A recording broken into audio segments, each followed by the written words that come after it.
বৈষম্য বিরোধী ছাত্র আন্দোলন চলাকালীন কেন্দ্রীয় ডেটা সেন্টার ও ভেহিকেল ইন্সপেকশন সেন্টার পুড়ে যাওয়ায় গত 18 জুলাই থেকে বন্ধ ছিল বাংলাদেশ সড়ক পরিবহন কর্তৃপক্ষ।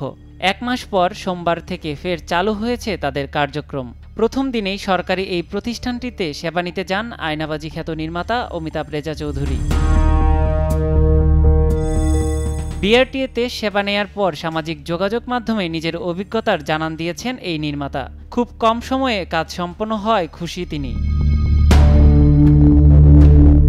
অমিতাভ রেজার ভাষ্যমতে, আজ বিআরটিএতে গেলাম, 5 মিনিটে কাজ হয়ে গেল। মনে হলো সবাই নিয়ম মতো কাজ করছে।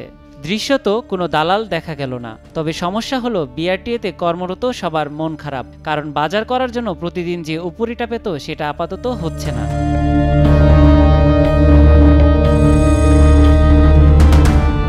ট্রাফিক জ্যাম দেখে মন খারাপ না করার অনুরোধ জানিয়ে সেই একই পোস্টে অমিতাভ রেজা লিখেছেন, ন্যায় বিচার আর সামাজিক মর্যাদার পক্ষে থাকুন। বেশি জ্যামে পড়লে আয়নাঘরের বিবরণ শুনুন, দেখবেন হা হতাশ করবেন না, জ্যামও এখন ভালো লাগবে।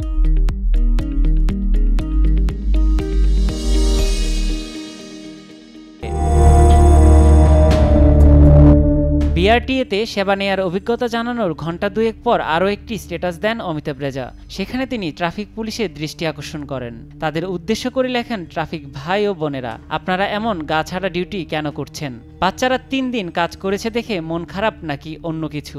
দয়া করে দেশের সাথে থাকুন। দুটি পোস্টেই হ্যাশট্যাগে উত্তরা জ্যাম সংঘ যুক্ত করেছেন এই নির্মাতা।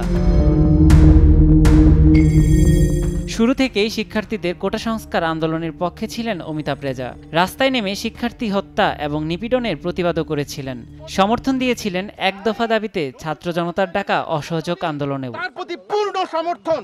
নিয়াজ শুভ, সময় সংবাদ।